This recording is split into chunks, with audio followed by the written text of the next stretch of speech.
¿Qué tal? Muy buenas noches, bienvenidos a Noticias 22, cerrando la semana con broche de oro y ya en el preámbulo de las celebraciones patrias. Karen Rivera, qué gusto saludar. ¿Qué tal, amigos de Noticias 22? Qué gusto, Juan Arturo, Rafael, Laura Regis. Hola. Un saludo. Y vamos a estar platicando, por supuesto, de música contemporánea, nueva, actual. Digamos, música nueva para englobar muchas cosas. En efecto, hoy es viernes de música, bueno, también es viernes de meseros de taquería. O de restaurante de colotitos. Exactamente, sí. Pero en efecto, un poco con no con el pretexto, sino con la ocasión y coyuntura del Foro Internacional de Música Nueva que ya empieza en unos días, vamos a hablar un poquito de la percepción del público sobre la música contemporánea. Es algo interesante. Además, el camino, el éxito que está teniendo Alfonso Cuarón, no solo al haberse llevado el León de Oro allá en Venecia, Karen. Sino que está nominado para representar en los premios Oscar a México en películas de habla hispano. En idioma extranjero, estará sí. compitiendo Cuarón para ver si se cuela en esta quíntupla para Sería los Goyas, ¿no? sí. Y los Goya también. De ganar, sería la primera vez que una película de habla, digamos, de habla hispana se gana este premio, ¿no? Una película mexicana se lleva el premio a mejor película en idioma extranjero. Ojalá, hay que verla, ¿eh? Ya platicamos en su momento los problemas que tuvo con Netflix, o bueno, más bien con las academias por lanzarla en Netflix, y seguramente ya se rumora que se estará proyectando también en Morelia. Una historia interesante en la que ha trabajado por muchos años Cuarón y que, bueno, también retrata el México que le tocó vivir en su infancia. Pero además vamos a tener un homenaje a todos los personajes que participaron en la independencia de México, todas las mujeres, Leona Vicario, Josefa Ortiz de Domínguez y también los mitos y realidades de Miguel Hidalgo. Y todo esto a propósito, bueno, no solo de que mañana se dará el grito, hemos tenido esta semana en el fondo imágenes de Querétaro, estas imágenes que también hablan de la parafernalia que envuelve esta fiesta, y la doctora Patricia Galeana, directora del Instituto Nacional de Estudios Históricos de las Revoluciones de México, nos habla del fenómeno sociológico de celebrar el 15 de septiembre, por qué lo celebramos y qué tan arraigado lo tenemos. Pero mucho poco blu, blu, blu, mucho bla, bla, bla. ¿Comenzamos? Sí. Comenzamos. Ahorita voy por la charola con Comenzamos.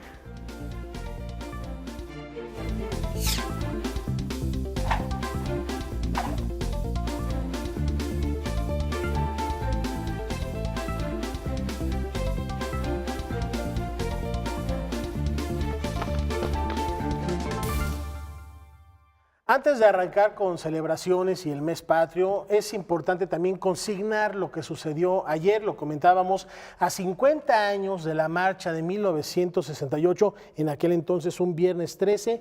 Ayer, de nueva cuenta, estudiantes, padres de familia, no solo de la UNAM, sino de diversas instituciones académicas, se reunieron para exigir paz y para exigir justicia, sobre todo dentro de la academia. Ahí estuvo nuestro compañero Óscar Cortés y esta es la crónica que nos presenta.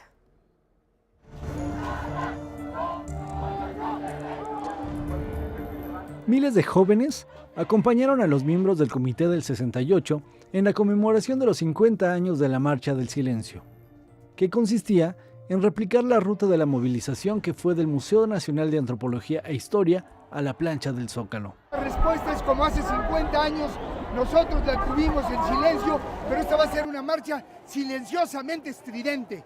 Para Carlos Monsiváis, el silencio de la marcha era el lenguaje que articulaba a los manifestantes. Era una estructura, una llamada de atención que, apoyada por miles, formaba un discurso para detener la represión. A pesar del tiempo, la consigna que encabezó este año el CCH Azcapotzalco fue en esencia la misma: detener la violencia. Es muy importante porque los de la UNAM tenemos que alzar la voz por todo la ciudadanía, ¿no? Porque creo que ya estamos hartos de un sistema que está reprimiendo mucho, que hay mucha violencia.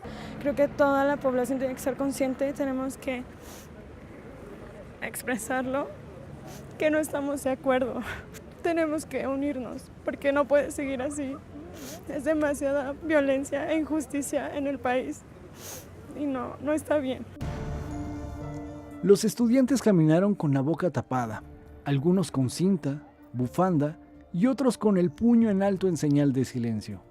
A su paso, cientos de personas se solidarizaron con las peticiones. Y pues ahora ante los acontecimientos últimos que pasó en la universidad nos da alegría a su vez por ver la reacción de la juventud estudiantil. Esperemos que todo pues traiga muy buenos resultados.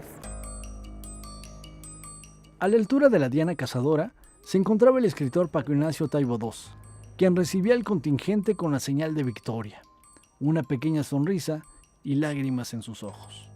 ¿Cómo no voy a estar emocionado yo que hace 50 años estaba marchando ahí?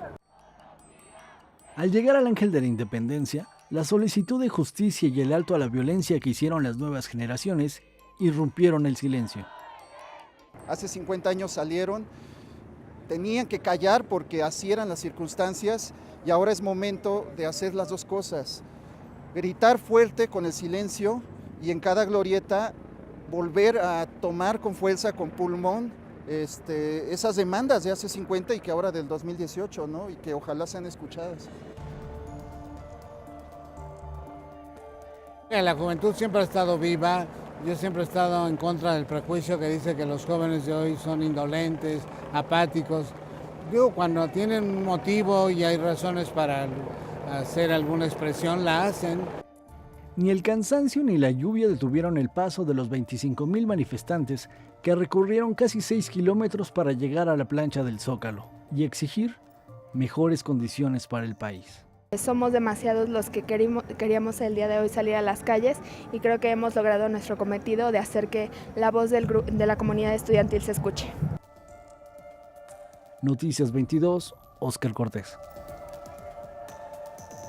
Impactantes estas imágenes, interesante, lo decíamos el día de ayer, conocer el pasado para evitar repetir los errores en el presente. Juan Arturo. Uno de los testimoniantes aquí dijo algo muy importante, usó la expresión el silencio estridente.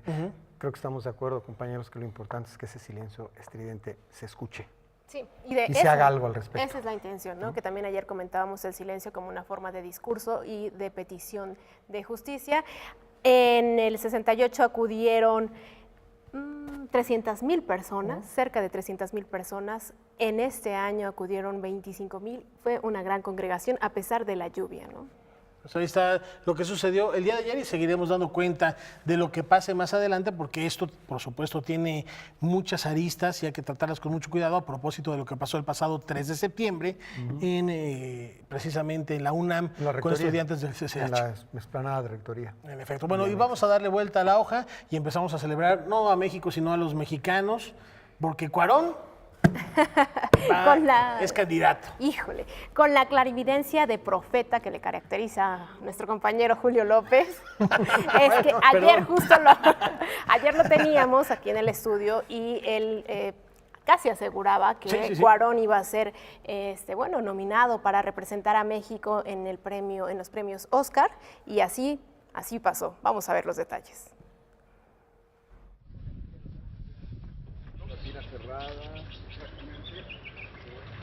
Una cortina que se está cerrando.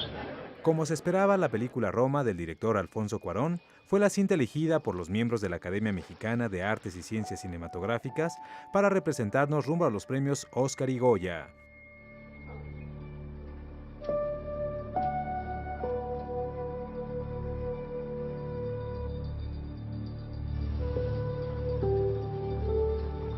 Comentarles que este año fueron 12 películas las que se inscribieron para representar a México en el Oscar y 13 en el Goya. Películas importantes, fuertes, necesarias para nuestra cinematografía y que fueron 203 miembros los que se inscribieron al comité de elección, quienes revisaron las películas, quienes votaron a través de la plataforma de voto electrónico de la UNAM y este resultado fue certificado ante el notario público.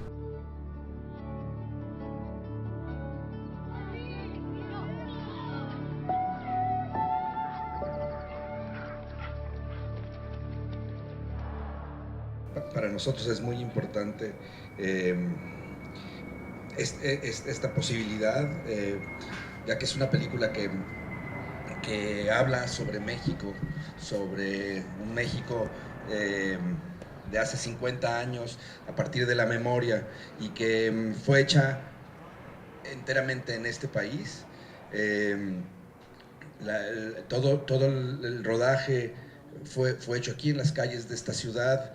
y construimos sets también representando lo que ya no pudimos encontrar en esta ciudad que ha cambiado tanto en estos años. Y creo que también es una película que pone el ojo sobre esas personas que a veces resultan invisibles y que en esta película las podemos ver con mucha luz.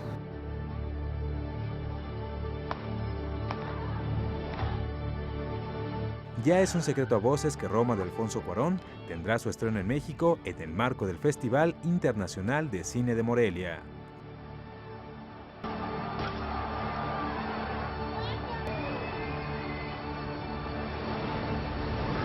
Noticias 22, Julio López. Pues habrá que verla, ya lo comentábamos, como exigencia el Festival de Cannes y el Festival de Venecia exige que esté circulando por lo menos algunas salas. Aquí se estuvo proyectando, pero es una película que se va a estrenar en Netflix.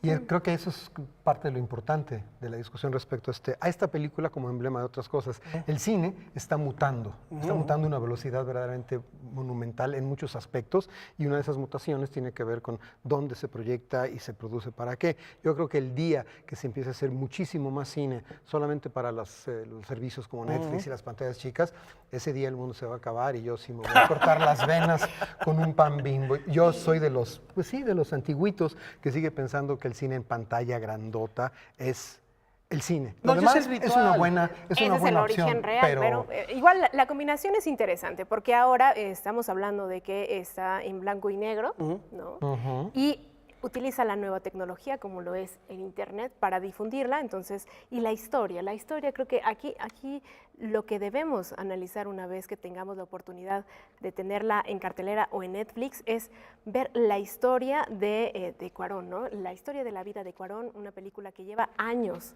planeándola y que, bueno, pues hasta este momento logra terminarla. Y que conste que no es asunto de que no se proyecten, que no se transmitan por esas redes de televisión. La idea es que no se impida que se vean en pantalla. El ritual, tú lo comentas, el hecho de convivir con desconocidos en esa sala de cine, no necesariamente una convivencia activa, sino vivir juntos la experiencia. Y la calidad y el tamaño, y una pantalla bien reflejante. O sea, el tamaño sí importa, maestro Brennan. Absolutamente que importa el tamaño cuando se trata de cine. En el cine sobre todo. Y sobre todo esto es el cine palomero, ¿no? Para las palomitas de maíz. Pues mucho éxito, ojalá quede, ya está la candidata por México, ojalá quede en las nominaciones tanto de los Goya como de los Oscar, para representar no solo a nuestro país, lo decía Karen, inclusive a América Latina. Y tenemos más información, Karen Rivera. Así es, con los distinguidos jaliscienses José Luis Martínez y Juan José Arreola a la cabeza, el Fondo de Cultura Económica honra a las plumas centenarias del 2018.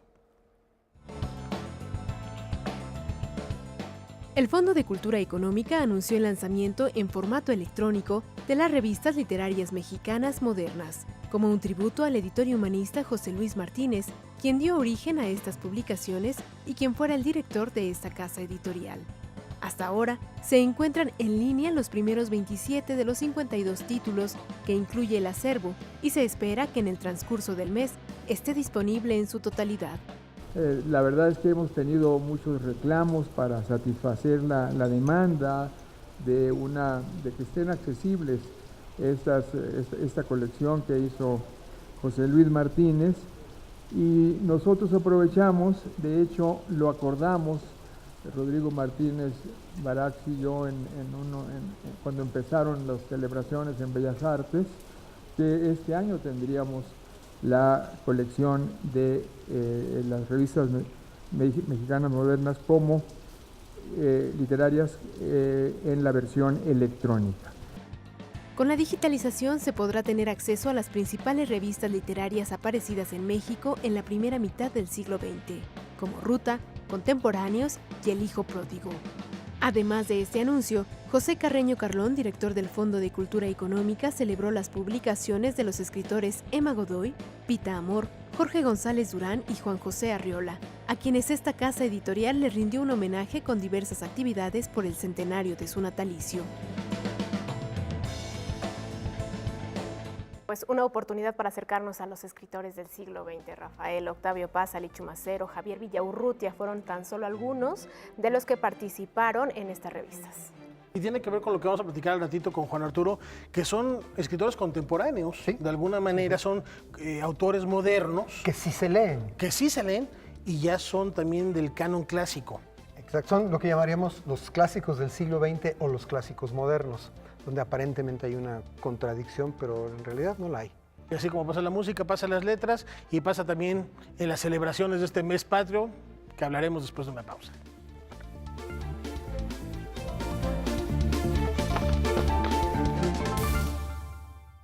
Aquí en Noticias 22 y ahora sí, con un bloque dedicado a los personajes importantes de la independencia. Pero yo les iba a preguntar cómo lo van a celebrar, qué vas a hacer tú, Breno, dónde vas a dar el grito, porque esto tiene un trasfondo social, cultural muy importante que está arraigado en los mexicanos, quizá no desde hace 208 años, pero sí por lo menos, ¿te gustan 100? Sí, fácilmente. Y el ritual y todo lo que rodea ese ritual, tanto en lo, es decir, como cebollita, pero de adentro para afuera, en lo familiar, en el barrio, en la ciudad y a nivel nacional, es todo un asunto que yo creo que trasciende la mera celebración de la independencia y se vuelve todo un asunto identitario, un asunto de revancha, hay que reconocerlo, ¿sí? Mueran los gachupines, salimos a la calle con la pancarta, muere el gachupín, pero muy importantemente hay una catarsis. ¿Tú cómo lo celebras, Breno? La verdad, no exactamente el mismo día, pero en algún momento cercano al día, el único ritual que he seguido, y ese es totalmente individual, es busco un lugar donde haya buenos chiles en nogada. Y de ahí no paso porque tengo problemas con el asunto. Sí, tengo problemas con el asunto. Y si puedo citar a Mr. Samuel Johnson, tiene una frase que me encanta y que Kubrick utilizó en una de sus películas, en Patrulla Infernal, que en medio de una discusión política en su tiempo, Samuel Johnson le dijo a alguien, mire, el patriotismo es el último refugio de un canalla. Entonces, esa frase a mí me pudo la primera vez que la leí, entonces me lo tomo con un granito de sal. Pero por lo menos una entrada de chiles en nogada, no la perdono. Yo con lo que no puedo es con la pirotecnia. Por muchas cuestiones. Contaminación y bueno, afecta en gran medida a los animales, sobre todo a los perritos. Y a los habitantes de Tultepec. Eso es otro asunto gravísimo, ¿no? Pero bueno, pues vamos. Con Patricia Galeana, a ver qué nos dice a propósito de ese sentimiento nacionalista del que habla Brena. En la antesala de la celebración de Independencia de México, la doctora Patricia Galeana nos recuerda cómo ha impactado este festejo nacional y el recuerdo de los caudillos que nos dieron patria en la construcción de nuestra identidad.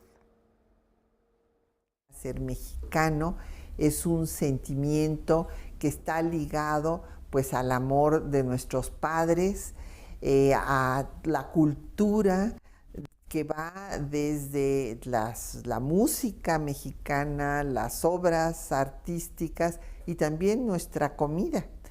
Entonces, bueno, pues es en el mes de septiembre cuando comemos los chiles en nogada, ¿verdad? Esta célebre receta que le prepararon las monjas clarisas a Agustín de Iturbide para celebrar el fin de la guerra, porque pues lo que se da en la entrada del ejército trigarante a la Ciudad de México es que termina la lucha armada, pero todavía pues lograr el reconocimiento de la independencia por parte de España va a tardar 15 años más. Esto siempre lo tenemos que recordar. En 1821 pues sí termina la guerra que se había sostenido desde que Hidalgo llamó a las armas en el atrio de Dolores, pero hubo otros hechos, inclusive de armas. En 1825 se recupera San Juan de Ulúa, en donde habían permanecido los españoles. Hay un intento fallido de reconquista en 1829 y será realmente hasta 1836 cuando España reconozca la independencia de México. Así es que es un larguísimo proceso.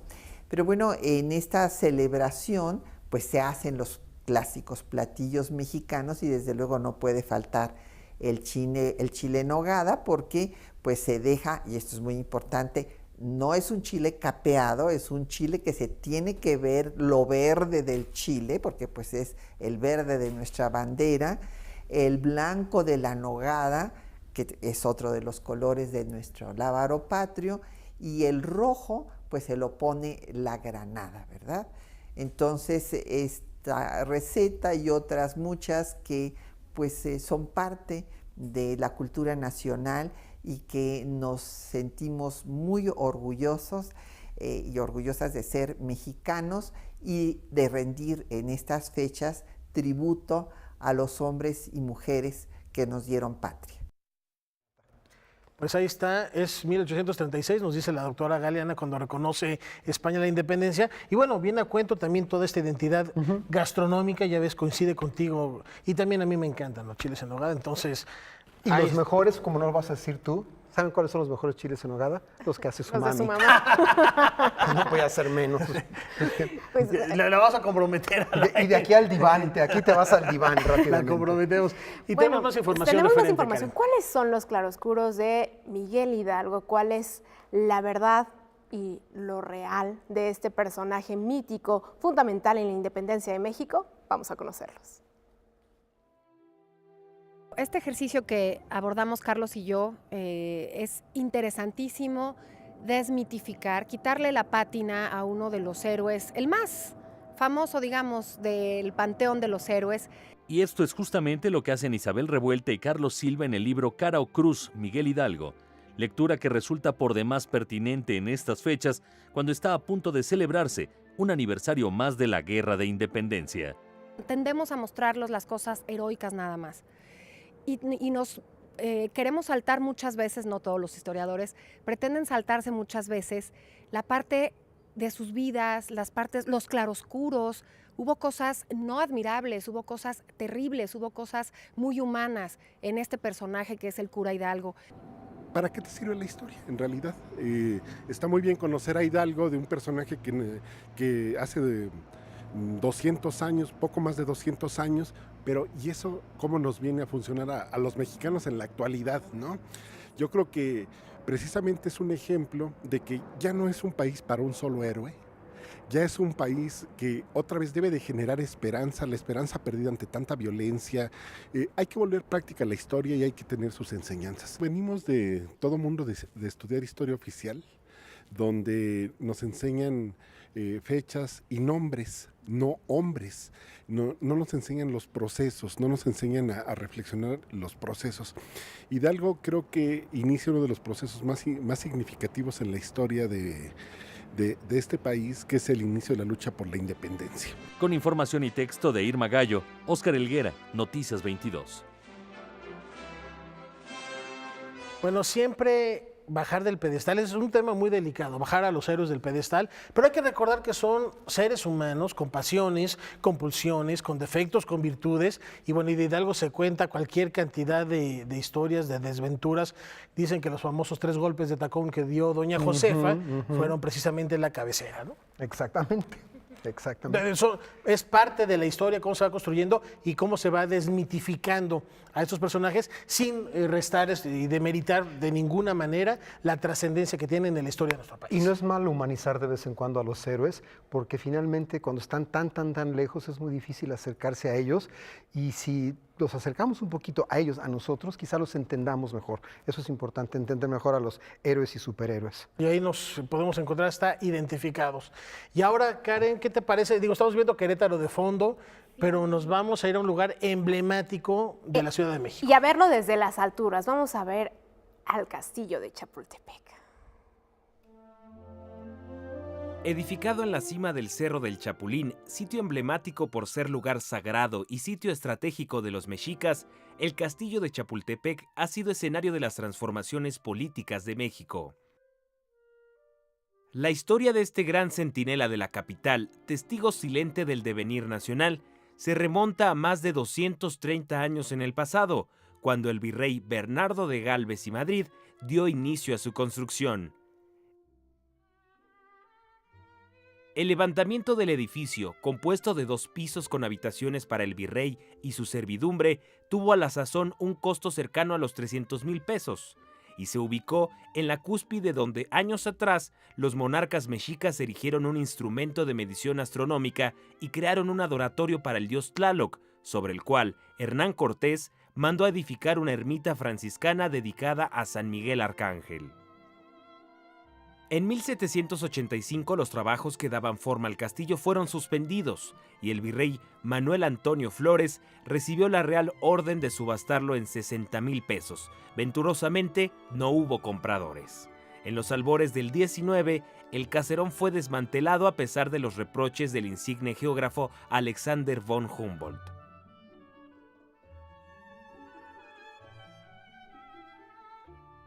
Durante la Guerra de Independencia el edificio estuvo en desuso.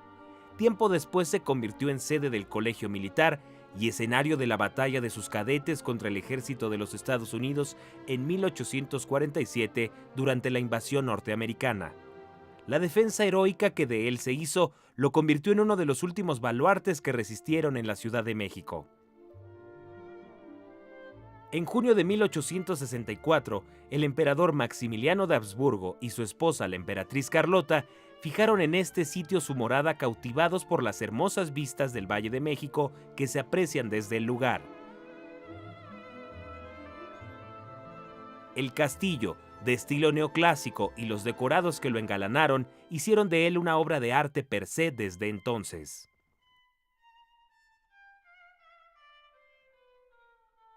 Con la restauración de la República, el castillo se destinó a residencia presidencial.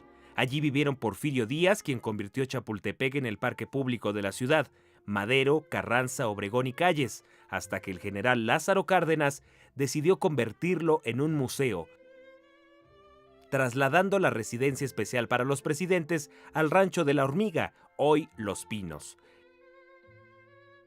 En los años posteriores el recinto fue decorado con murales de los más brillantes artistas de la época, como Orozco y Siqueiros, quienes se dieron a la tarea de explicar los grandes momentos de la patria. Hoy podemos reencontrarnos con los tiempos pretéritos de la nación recorriendo el Museo Nacional de Historia, guardián de la memoria que custodia más de 65,000 objetos y que el próximo 27 de septiembre cumplirá 74 años de abrir sus puertas al público.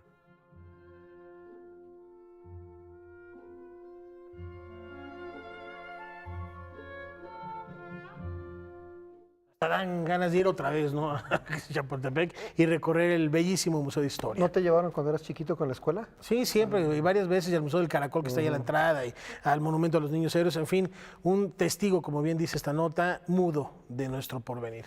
Y las mujeres, Karen. Las mujeres, pues también la independencia tuvo rostro de mujer. Si la patria tiene rostro de mujer, con toda certeza, la independencia de México también lo tuvo, ¿no?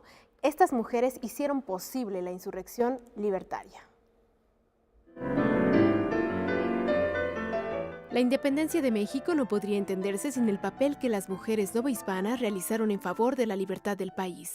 El sexo femenino ocupaba la mitad de una población de aproximadamente 6 millones de habitantes en 1810, y frente a la violencia desatada en ciudades, ranchos, haciendas y villas, las mujeres se enlistaron para luchar en las fuerzas realistas o en las partidas insurgentes.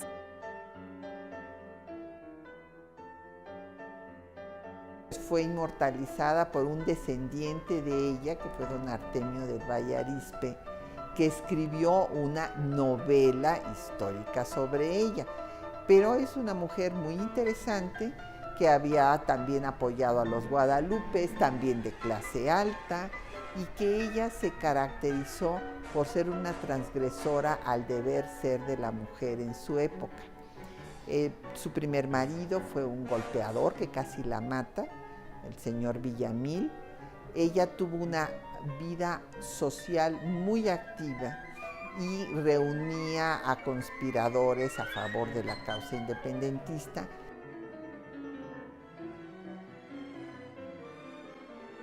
Doña Josefa, pues fue en efecto una mujer importante que todo mundo recuerda, que pudo avisar a Hidalgo que ya había orden de aprehensión en su contra, y que de la de él y de los insurgentes que habían estado planeando el movimiento para que se desatara en el tianguis que se iba a llevar a cabo en octubre. En el mes de octubre se tuvo que adelantar todo el proceso 2 semanas. ¿Por qué? Porque pudo avisar doña Josefa. O sea, si doña Josefa no les avisa, pues son aprehendidos y evidentemente ellos no habrían iniciado el proceso de independencia. Lo que nos importa es el activismo de doña Josefa. Y de esto tenemos cuenta en documentos muy importantes como el eclesiástico Beristain y Sousa, que la acusó con el virrey Calleja de que era una Ana Bolena, porque era esto quería decir que trataba de seducir, de convencer a todos de la causa de la independencia, de la justicia de esta causa, y que hablaba en contra del rey y demás. Y entonces, bueno, por todo ello fue a dar a prisión, estuvo 7 años.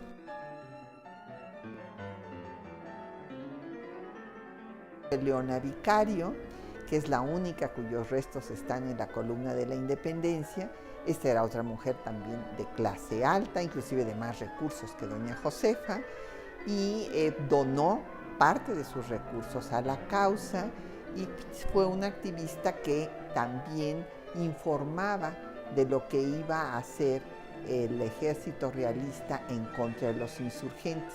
Formó parte del grupo de los Guadalupes, que eran todos estos partidarios, hombres y mujeres, de la causa de la independencia, que ayudaban a que los insurgentes en este caso estaban encabezados por Morelos, supieran todos los movimientos que se iban a dar. Fue descubierta, aunque mandaba sus mensajes y utilizaba siempre seudónimos para mencionar a los insurgentes a los que se le dedicaba el mensaje, para que no supieran a quién era. Y esto pues nos muestra su gran cultura, porque habla de Telémaco, habla de Lavoisier, habla de una serie de personajes que hablan de todas las lecturas que ella había realizado.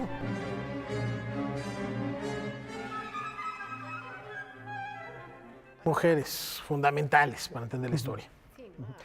A propósito de una de ellas, hay un dato de trivia interesante. Hay una película bastante atractiva con sus asegúnes de Felipe Casals sobre la Güera Rodríguez. Rescatarla, ¿no?, en estas fechas. Y hay un libro también que publicó el INER, en el que se aborda la vida de 10 mujeres fundamentales para la historia de México también, podríamos. Se llama Las mujeres en la independencia. Y hay una pausa y volvemos. Perdón, ¿sabes qué? Me dicen de cabina que me toca a mí servir las garnachas. Ahorita voy por las garnachas y vuelvo. Vuelvo al final. Vamos aquí, esas ensaladas que traen pozole abajo, por favor. Sí. Muchas gracias. Vamos a una pausa y regresamos con más información.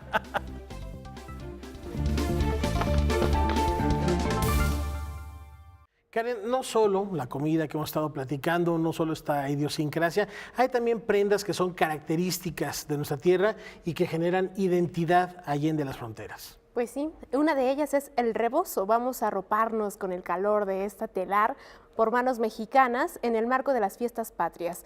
Artesanos de diferentes estados de la República presentan estos telares, estos tejidos, estos bordados en el Museo Popular, en el Museo Nacional de Culturas Populares.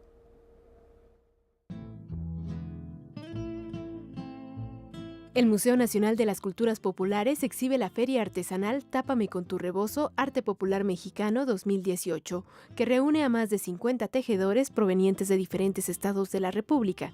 El propósito es recuperar y fomentar el uso de este textil que tiene una tradición de más de 400 años.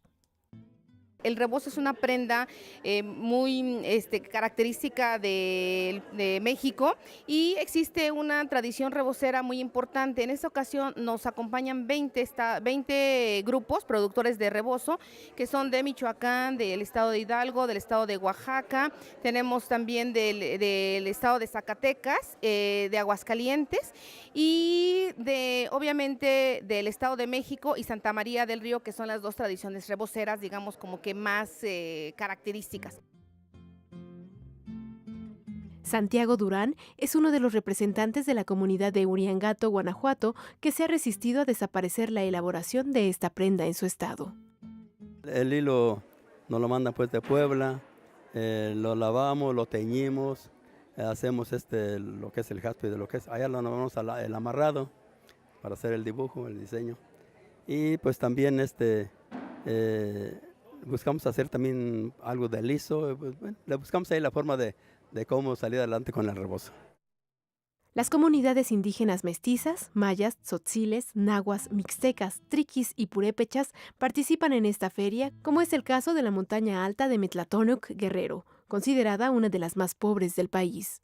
Somos la mujer tejedora, siempre tejedora con la telar de la cintura y hilado de algodón de mano. Eso que todos los que hicimos, todos mis abuelas, mis abuelos, eso quedó una herencia. Tápame con tu rebozo podrá visitarse hasta el 16 de septiembre. Noticias 22, Karen Rivera.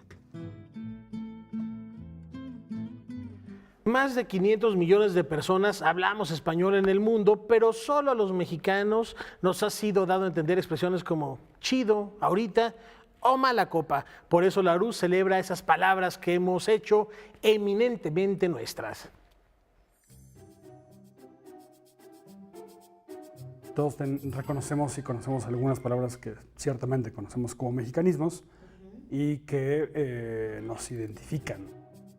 Si vives en la Ciudad de México, a estas alturas seguramente ya has visto que algunas estaciones del metro o del metrobús espectaculares y bardas están llenas de palabras que sueles usar en la vida cotidiana, como chin, petatearse o ahorita. Esta es la campaña Las Palabras Mexicanas, con la que Larousse pretende recordarnos este modo de hablar que nos identifica. Así que de todos los millones de hispanohablantes en el mundo, hay un piso parejo para todos nosotros los mexicanos, que son estas palabras que somos capaces de reconocer, pues por la historia que han tenido o por el uso que le damos. Era un poco vernos en el espejo de las palabras.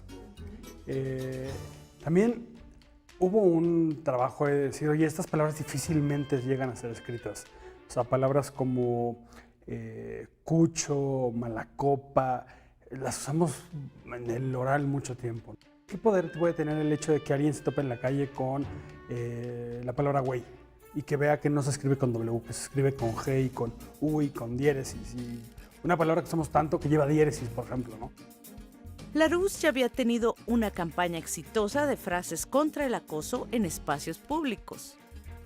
Para nosotros es importante no ser una editorial de closet, es decir, una editorial que se queda atrás del escritorio. Nos gusta un poco hacer vivir la misión de la marca, que es difundir el conocimiento y que la gente a través de las palabras revalorice su vida y su actuar, ¿no?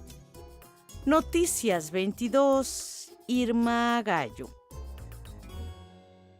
Motivo de celebración son también las maravillas naturales de México, desde el corazón de la Sierra Madre al Cañón del Sumidero, entre quetzales, jaguares y mariposas monarca. Una tierra de gigantes. Discovery Channel, en colaboración con BBC Studios, lanzan la serie de documentales México Salvaje, un proyecto de gran presupuesto y calidad que será transmitido por las pantallas de Canal 22 el próximo domingo 16 de septiembre en punto de las 23 horas. La presentación se realizó en la Central de Abasto de la Ciudad de México, que forma parte del recorrido audiovisual del documental. It's wonderful to be back here in the Central de Abasto. Last time I was here was in 2016, when we were filming for our series, and you will see that footage in the show today.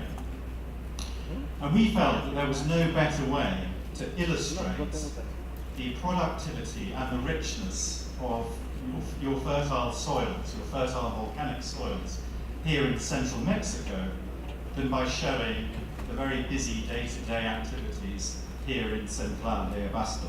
Me encanta que el evento sea aquí porque es uno de los epicentros de la megadiversidad de México, gracias también a esta característica que van a ver en el documental que la BBC y Patrick retratan muy bien, que es la gran riqueza de la biodiversidad mexicana, que además México tiene el 12% de la biodiversidad del mundo y hace mucho en materia de protección y conservación.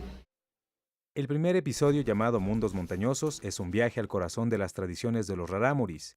Nos invitan a descubrir el mundo fantástico de las abejas de las orquídeas y nos presentan a los juguetones osos negros. Todo es narrado por la cantautora Lila Downs. Ha sido verdaderamente un honor haber sido invitada a narrar un lugar misterioso de este mundo, de este universo que a mí me causa pasión, alegría, mucha melancolía también y más que nada orgullo. México Salvaje celebra la vida y las tradiciones mexicanas. Es un grito de amor por nuestra flora y fauna, un trabajo que destaca por las bellas e impresionantes imágenes que lograron capturar. Noticias 22, Julio López. Con la preocupación de que esta riqueza natural se vea pues menoscabada, Noticias 22 Digital estrena una nueva serie, Rafael. Así es, los invitamos a navegar por nuestro ciberespacio y descubrir cuáles son esas especies del reino animal que están en peligro de extinción de manera particular en México. No podemos hablar de el murciélago, son los murciélagos. El grupo de los murciélagos es el segundo grupo de mamíferos más diverso del mundo.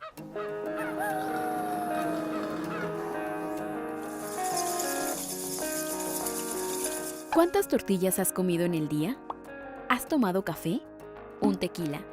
Adivina qué especie está detrás de la cadena alimenticia para que estos productos lleguen a ti.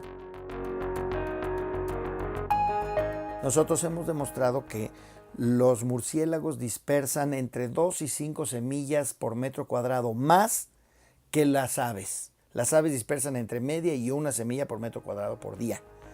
Los murciélagos de 2 a 5 semillas por metro cuadrado por noche. Esa dispersión de semillas es la forma en la que los bosques mexicanos, latinoamericanos y tropicales en el mundo se regeneran.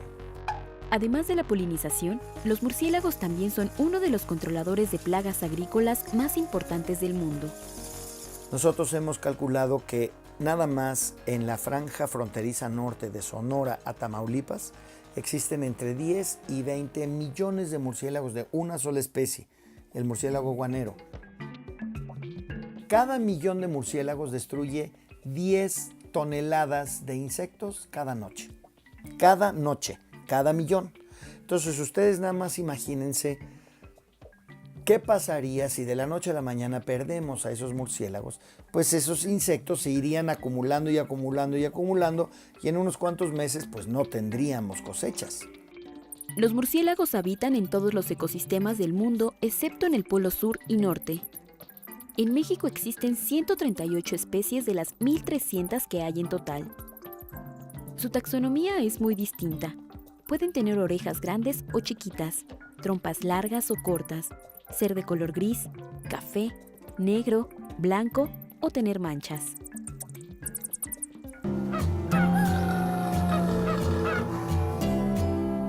Fascinante este trabajo, visiten noticias22.tv y descubran el murciélago. Es el primer animal que aparece en esta serie de los que están en peligro de extinción y despertar la reflexión para cuidarlos. La nota completa la pueden visitar en el portal de noticias22.tv y bueno, en las próximas semanas continuaremos transmitiendo esta serie que habla de los animales en peligro de extinción. Nos vamos a una pequeña pausa y los dejamos con las recomendaciones precisamente de la Agencia de Noticias 22. Esta semana Noticias 22 Digital tiene para ti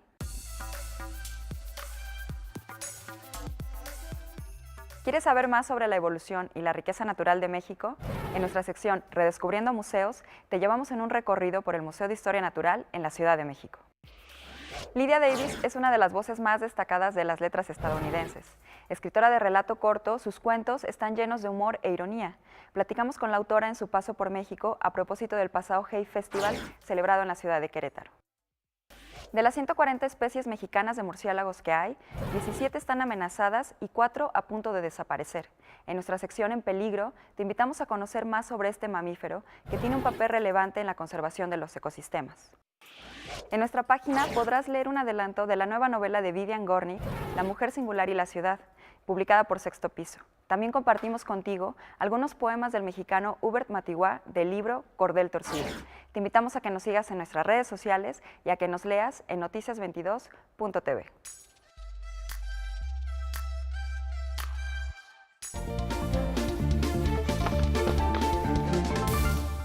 Yo estoy muy molesto porque no veo ni garnachas ni enchiladas y ya está aquí de regreso el maestro Juan Arturo Brennan. Perdón, me las encargaron de cabina para servirlas allá. Fue el señor Camus. Disculpe usted, nuestro director de cámaras. Juan Arturo Brennan estuvo aquí hace unos días, nuestro querido Julio, para platicarnos del Festival de Música Nueva Manuel Enríquez, 40 años ya de historia. Y pusimos sobre la mesa algunas reflexiones, él se abocó a hablarnos del programa, pero ¿qué tan nueva es la música nueva de hace 40 años que sigue siendo música contemporánea hoy? Mira, ese es un asunto harto interesante que podría llevarnos varias horas de discusión muy sabrosa. Sí, el tema de hoy es en general la música contemporánea y en particular ese foro.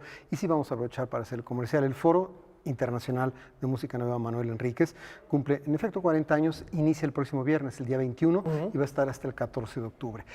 Tarde o temprano, gracias al señor Camus, mientras come sus garnachas, va a poner la liga. Hay una liga donde se ve el programa. Eso también es interesante cómo ha mutado. Yo recuerdo que en muchísimas ediciones del foro, al cual he sido asiduo desde el primero, mi primer contacto con la música contemporánea fue porque alguien me invitó, una amiga de Manuel Enríquez, me invitó a un concierto del primer foro y me quedé así. Afortunadamente el gusanito me picó por el lado bueno y dije, aquí hay algo interesante que oír. Yo era totalmente ajeno a la música contemporánea hasta ese día. Entonces, de alguna manera me siento como parte de esos 40 años del foro.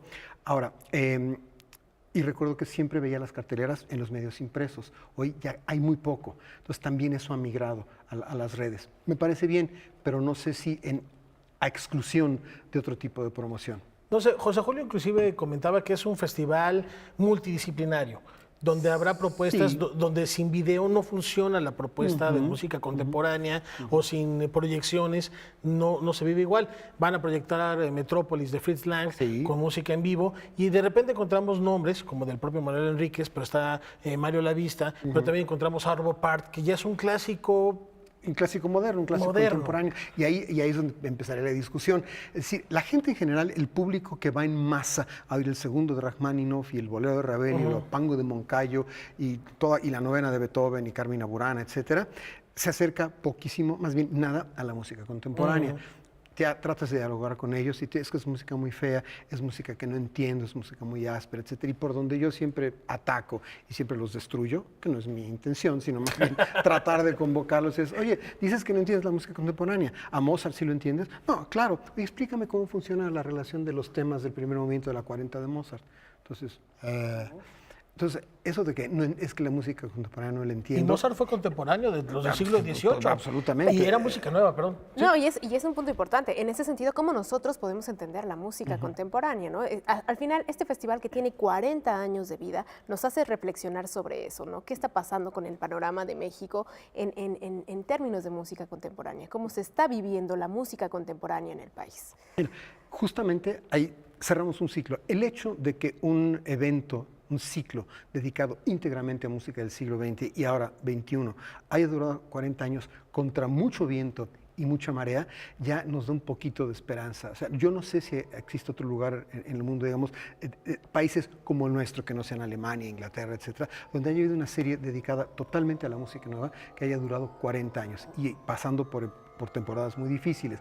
Es decir, hay un público, si no, el foro no estaría. Pero también lo comentábamos, José Julio decía, es que el foro no tendría que existir siempre y cuando se programara y se tuviera esa conciencia de la música contemporánea en las salas de conciertos como programas habituales. Claro, cotidianamente una obra contemporánea de vez en cuando, y eso es lo difícil. Si ustedes y nosotros revisamos las programaciones de nuestras orquestas y la mayor parte de nuestros conjuntos de cámara, es programación conservadora. Sí hay cosas interesantes, pero en general es programación muy, muy conservadora.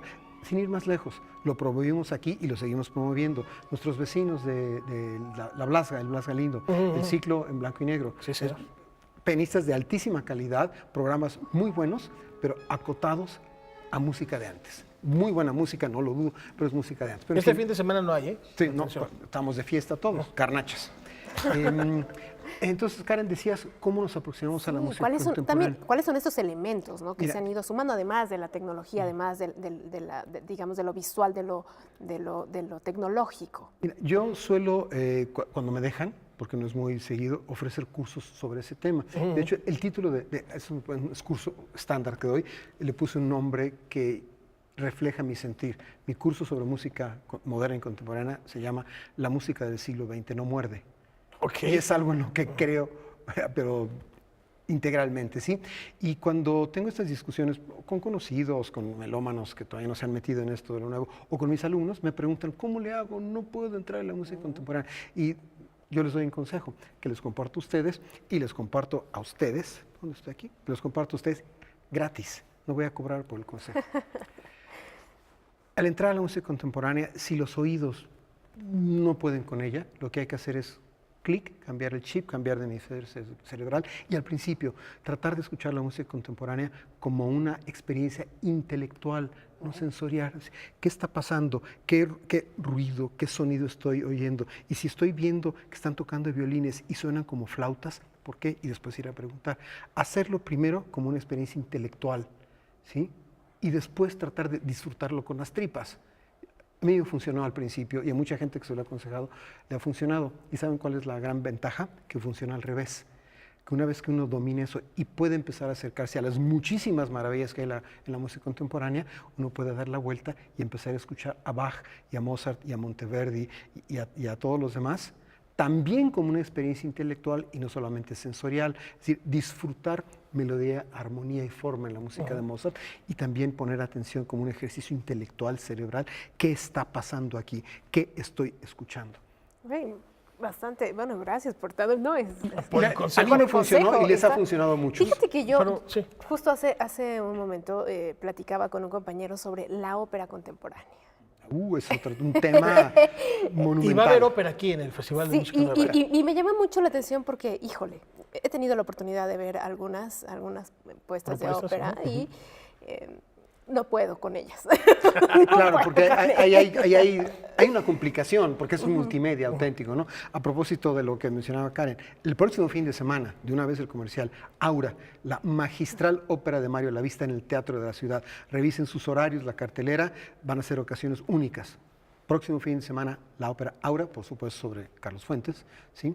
Con libreto de Juan Tovar, en el Teatro de la Ciudad. Entonces, resumiendo, el viernes próximo empieza el foro, dura hasta el 14 de octubre, fundamentalmente, pero no exclusivamente, en las sedes de Bellas Artes y algunas de la UNAM, y va a tener extensiones breves a Morelia, a Aguascalientes, a Guadalajara y a Guanajuato. Acérquense a la música contemporánea. El repertorio, lo conté hoy, me metí a la página, hay 160 y tantas obras de compositores literalmente de chile, de dulce y de manteca, tanto en cuanto a lo contemporáneo, buen contingente. Está en la página con los datos. De obras de Manuel Enríquez, que fue el fundador y el espíritu que todavía desde la ultratumba anima a este foro, un montón de cosas interesantes. E insisto, no le tengan miedo, me consta, estoy completito, la música contemporánea no me ha mordido todavía.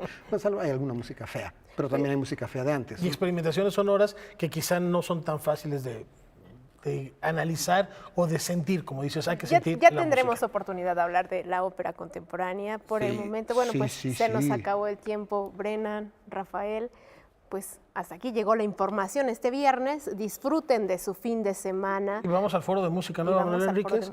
Y lo que nos vamos a despedir no es contemporáneo, no es experimental, pero seguramente lo van a disfrutar, ese caramelito que nos preparó la producción para hacer el programa. Gracias, Juan Arturo. Gracias, Karen. Gracias, Rafa. Gracias a todos. Gracias, Laura. Gracias a ustedes.